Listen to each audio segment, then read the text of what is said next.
Ok, galera, vamos codar. Vamos codar pra valer agora. Sitezinho, coisa linda. Dicas de VS Code, né? Vamos primeiro organizar aqui e configurar o nosso projeto. Então, dicas de VS Code. Tá num projeto aberto, quer fechar ele? Ctrl F, não, Ctrl K, F. Fechou.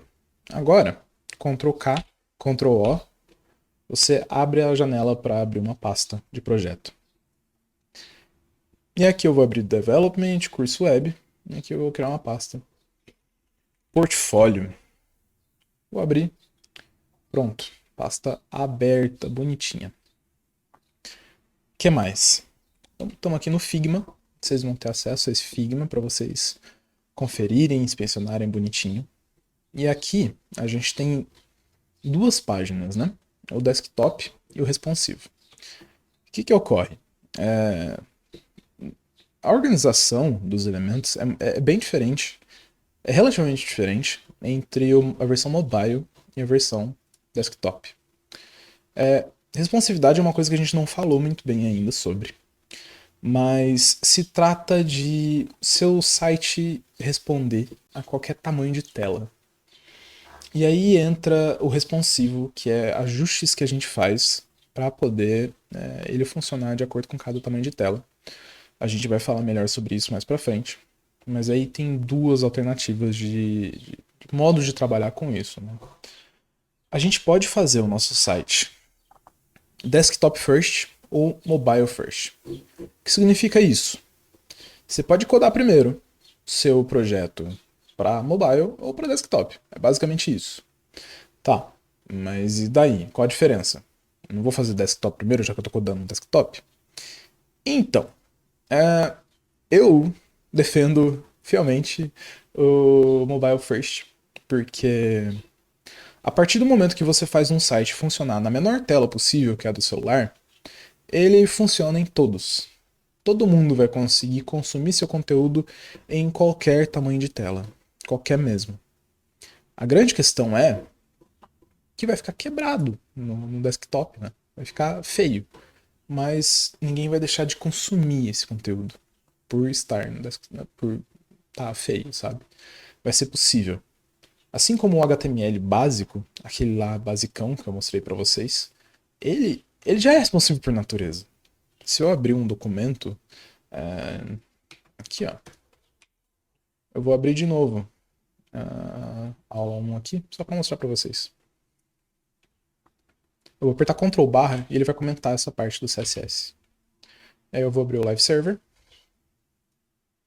E olhem, aqui não importa o tamanho de tela que eu colocar.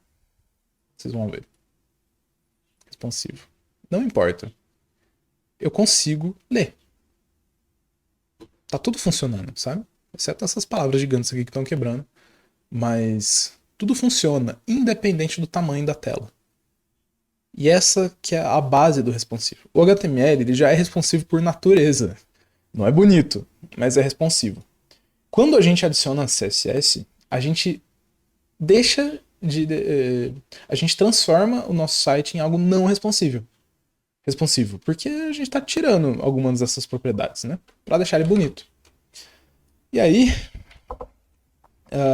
quando a gente faz para o mobile primeiro, ele fica responsivo por natureza. Esse é meu ponto, no fim das contas. Mas beleza, sem mais papinho, vamos lá.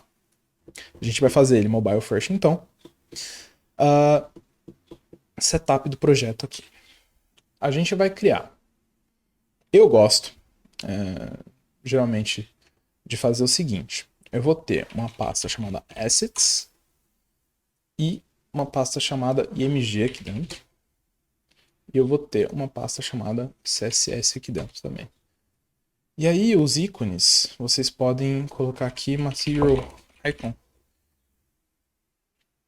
Se você colocar aqui o tema de arquivos, pronto, as pastas já estão bonitinhas. Besteira, mas é legal. Basicamente, a pasta Assets é para qualquer coisa que seja hum, algum tipo de arquivo de imagem, de CSS. A gente organiza assim. E aí, a gente vai colocar o nosso index.html na base, então fora do assets, e vamos criar aqui um style.css. No nosso index.html, a gente vai colocar o exclamação e tab, ele já vai abrir aqui pra gente. Vamos colocar aqui como título da nossa página portfólio. E aí notem que eu vou dar um live aqui, ele vai abrir. E aqui quando eu troco o título, ele troca o título aqui em cima, notem. Fechou. Estamos aqui, portfólio, beleza. Vamos adicionar o nosso CSS. Link, CSS, tab. E aqui a referência já não está funcionando mais, porque eu estou me referenciando a um style.css, mas esse arquivo não existe, porque ele está num caminho diferente. O que eu vou fazer?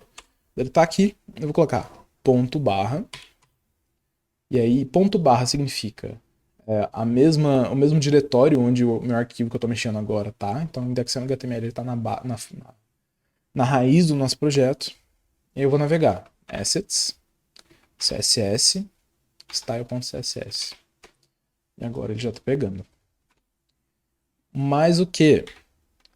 Tem outra coisa que é muito interessante da gente usar, que é o seguinte. Se chama Normalize CSS. É um arquivo de CSS básico, que ele tem a função de fazer alguns setupzinhos, algumas configurações básicas de CSS para facilitar a nossa vida. A gente acessa esse site aqui, copia ele, cria aqui uma pasta, um arquivo normalize.css e cola ele aqui. Colou, salvou. Vamos adicionar ele também. Aqui é em cascata também. Então, o que tiver por cima vai sobrescrever. Então, nunca coloquem o normalize embaixo do CSS customizado de vocês. Senão vai bugar. Então, a gente cria outra style sheet e referencia aqui. Assets, CSS, normalize. Pronto. CSS adicionado. Já temos isso. Mas ainda está vazio. Quanto à configuração, vamos ver qual a fonte usada também, que a gente adiciona ela. Aqui no Figma, se você segurar Ctrl, você consegue selecionar o elemento direto, ao invés de selecionar o grupo dele. Seleciono aqui, eu quero inspecionar, e aqui está a fonte, que é a Poppins. Então, eu vou abrir lá o fonts.google.com. Vou vir aqui, eu quero limpar tudo que eu selecionei.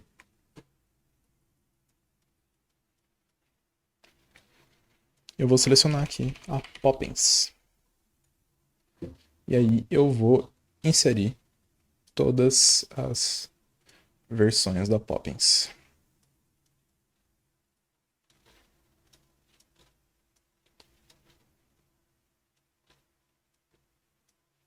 Pronto. Selecionado. A gente vai vir aqui e vai linkar ela. Eu vou adicionar no CSS como import. É como eu prefiro, mas não tem regra. Você pode adicionar no seu HTML também sem problemas. Ainda no nosso setup, vamos fazer algumas coisinhas básicas aqui. Vamos mexer na nossa root, que é a raiz do nosso documento, e vamos configurar a fonte. Então, o font size, eu quero que a base dele seja de 16 pixels. É um texto básico. Aqui ele está em 14. Ok, então vamos de 14. O line height básico vai ser de 18 pixels. Font weight básico já é 400, então a gente não precisa configurar isso. Além disso... Pausa, filha da puta. Ok, voltando, fui interrompido. Então a gente estava setando aqui a fonte. Vamos configurar também font family. Ele vai ser Poppins. Além disso, como substituto da Poppins, eu posso colocar um Helvetica, que é uma boa fonte sem serifa. E por fim, um sans serif. Eu acho que esse Poppins não vai pegar. Eu vou colocar ele assim. Beleza. Por fim, outra coisa que eu vou introduzir para vocês também é cores variáveis no CSS. Quando eu for colocar uma cor, eu vou colocaria ela assim. Red, eu posso colocar dessa forma. Posso colocar o valor hexadecimal dela, que seria, por exemplo, esse background aqui. Posso colocar isso também e vai funcionar. Posso colocar um RGB, e aí eu coloco valores de vermelho, verde, azul. Ou eu posso colocar uma variável dessa forma, var, e o nome da variável. E ele vai pegar também.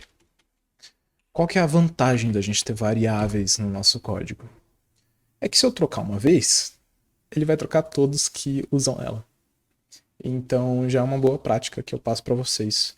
E a melhor forma da gente aplicar essas variáveis é na raiz. Então, uma variável, basicamente, a gente coloca dois tracinhos e escreve ela. Então, aqui eu vou colocar três variáveis de cor. A cor primária, a cor de primária, a cor de accent, que é o vermelho, o preto e o branco. Então, eu vou colocar aqui. CLR de color, eu vou colocar primary aqui. E aí eu vou clicar aqui e vou pegar qual é a cor dele. Dois pontos, a cor, ponto e vírgula. O que mais? Color, eu vou colocar um black. Mesma coisa. Vim aqui, copiar, colar. Color white. Mesma coisa. Vou vir aqui, copiar e colar. Feito isso, eu vou só exemplificar para vocês. Se eu vier aqui e colocar um H1, valor em 4, tá aqui, já tá com a fonte bonitinha. E se eu utilizar esse H1, com o color dele, eu poderia colocar esses valores de cor. Ele pegaria tranquilamente. Mas eu posso colocar a variável. E aí aqui já aparece para mim todas as variáveis que eu tenho. Colocar ele em vermelho. Pegou, pronto. E se eu trocar de alguma forma isso aqui? Passo o mouse por cima, vou fuçar. Ele já troca para mim. E isso são todos os elementos que tem essa cor. Então é extremamente útil fazer esse tipo de coisa. Por fim, eu já vou definir que todos os textos eles vão ter por padrão o valor de preto. Aqui. Pronto. Setup do nosso projeto está feito.